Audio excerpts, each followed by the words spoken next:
मध्ये सुधाब्धिमणिमण्डपरत्नवेद्यां सिंहासनोपरिगतां परिपीतवर्णां पीताम्बराभरणमाल्यविभूषितांगी देवी स्मरामि घृतमुद्गरवैरिजीवाम्। सुधा सागर के मध्य मणिद्वीप है। मणिद्वीप के मध्य मणि मंडप है जिसे चारों ओर से कदम्बन घेरे हुए हैं। उस मणि मंडप में कहीं रत्नवेदी है। उस रत्नवेदी पर पीत सिंहासन है जिस पर जगत उद्धारकारिणी शत्रु संहर्त्री माँ वल्गामुखी विराजित हैं, जो अपने आप में पीत आभूषण से आभूषित हैं। उनके एक हाथ में शत्रु की जीवा तथा दूसरे हाथ पर मुद्गर है और उनके पूरे मुखमंडल पर एक आक्रोश है। उस माँ वल्गामुखी का मातः स्वरूप में मैं अपने हृदय के अतल गहराई में ध्यान करता हुआ माँ के प्रति पूर्ण समर्पित होके आज का ये वीडियो आरंभ कर रहा हूँ। तो चलिए।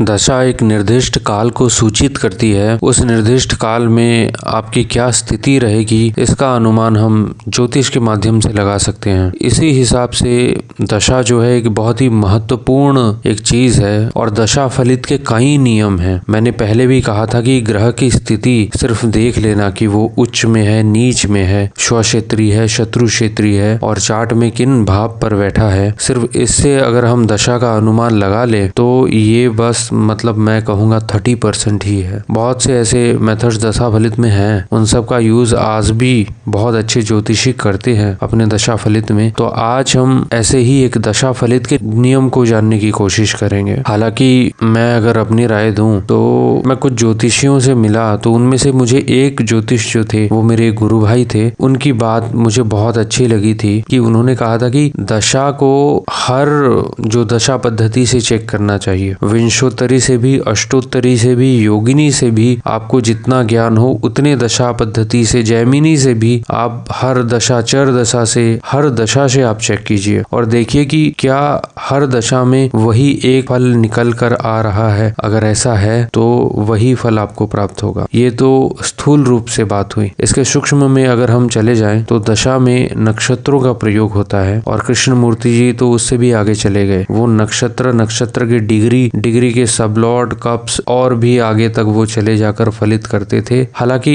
इन चीजों में बहुत पर्टिकुलर होना पड़ता है। जैसे कि वैदिक ज्योतिष में ट्रेड्स अगर आप सिर्फ जानना चाहते हैं तो ये वैदिक ज्योतिष आपके लिए बहुत अच्छा है। लेकिन किसी कार्य को अगर आप यस और नो में आंसर चाहते हैं तो उसके लिए कृष्णमूर्ति सबसे श्रेष्ठ है। लेकिन अगर आप ये जानना चाहें कि कब, तो बात तब दशा और बाकी चीजों पर आकर अटक जाती है। तो इसलिए दशा फलित एक बहुत ही मुख्य चीज है और आज हम उसी दशा फलित के कई मेथड्स हैं, उसमें से एक मेथड्स आज हम यहाँ डिस्कस करेंगे। तो चलिए आरंभ करते हैं। क्या हो कि आपके जन्म कुंडली में बहुत सारे राजयोग हों, लेकिन पता चलता है कि वो सारे राजयोग जिन ग्रहों से बन रहे थे उनकी दशा या तो आपके बचपन में 10 साल के अंदर जा चुकी है या 70 साल के बाद आएगी, तब भी आप उन राजयोगों का पूरा फल नहीं उठा पाएंगे जितना आप यौवन काल में उठा पाते अपनी समझबूझ से। तो इसलिए दशा फलित एक बहुत ही महत्वपूर्ण चीज है जिसे बहुत ही अनुध्यान कर और ध्यान से देखना चाहिए। देखिए, ये नियम बहुत ही सरल है जो मैं आपको कहने जा रहा हूँ। इसका बहुत ही डीप में यूज होता है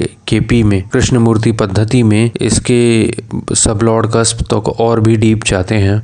लेकिन आज मैं आपको जो कहने वाला हूँ वो बस नक्षत्र तक है। तो नियम यह है कि आपका दशानाथ जो भी है या जिस ग्रह की दशा आपकी वर्तमान में चल रही है, आप ये चेक कीजिए कि वो किस नक्षत्र में बैठा है और अब जिस नक्षत्र में बैठा है उस नक्षत्र का स्वामी कौन सा ग्रह है। मैं फिर एक बार दोहरा देता हूँ, आपकी दशा जिस भी ग्रह की चल रही है वो ग्रह किस नक्षत्र पर बैठा है और उस नक्षत्र का स्वामी कौन है। उस नक्षत्र का स्वामी जो भी है वो जिस भी भाव में बैठा है, आपको वर्तमान दशा में उस ग्रह से जुड़े और उस भाव से जुड़े फल भी आपको प्राप्त होंगे। जैसे कि मैं एक एग्जाम्पल के साथ कहूँ कि मेष लगन की कुंडली है और मेष लगन की कुंडली में बृहस्पति जिसकी दशा अभी वर्तमान में चल रही है वो दूसरे भाव में बैठे हैं रोहिणी नक्षत्र पर। अगर हम यहाँ देखें तो रोहिणी नक्षत्र का स्वामी चंद्रमा होता है जो कि मान लेते हैं कि दशम भाव में बैठा हुआ है। तो वर्तमान में जो दशा चल रही है वो गुरु की दशा चल रही है। गुरु जिस नक्षत्र में बैठे हैं वो रोहिणी नक्षत्र है। रोहिणी चंद्रमा का नक्षत्र होता, चंद्रमा दशम में बैठा है, तो हम यहाँ से ये एज्यूम कर सकते हैं कि गुरु की महादशा काल में यहाँ दशम के चंद्रमा अपने आप में एक्टिव हो जाएंगे और गुरु की महादशा काल में उस दशम के चंद्रमा के भी फल साधक को मिलेंगे। तो नियम बहुत सरल है, आप इसे अपने चार्ट में लगा सकते हैं। हालांकि कहा तो यहाँ तक भी गया है कि चंद्रमा जिन जिन भावों से लिंक्ड है, यानी कि कर्क राशि, चंद्रमा की राशि जहाँ भी आ रही है उसके भी फल मिलेंगे, लेकिन मोटा मोटी हम ये समझ लेते हैं कि इस गुरु की महादशा में दशम चंद्रमा के भी मिले जुले फल मिलेंगे। तो चलिए, ये तो नियम बहुत आसान है, आप अपने चार्ट पे लगा सकते हैं, लेकिन आगे हम इस नियम को थोड़ा करीब से प्रैक्टिकली समझते हैं और कुछ चार्ट्स पर अप्लाई करते हैं। इसमें एक चीज ध्यान देने योग्य है कि जिस ग्रह की महादशा चल रही है वो ग्रह जिसके नक्षत्र में बैठा है वो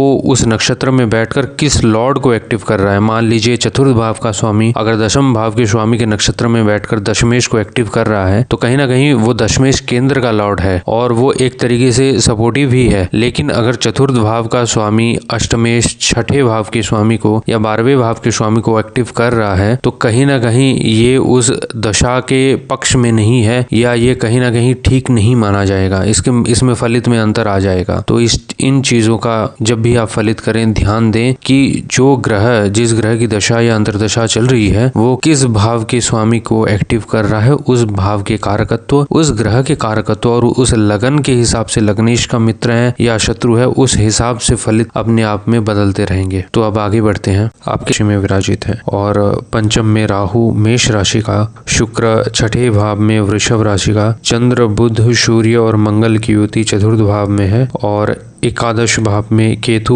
और शनि की युति विराजित है। अगर आप इस चार्ट को बहुत ध्यान से देखें तो गुरु का मकर राशि में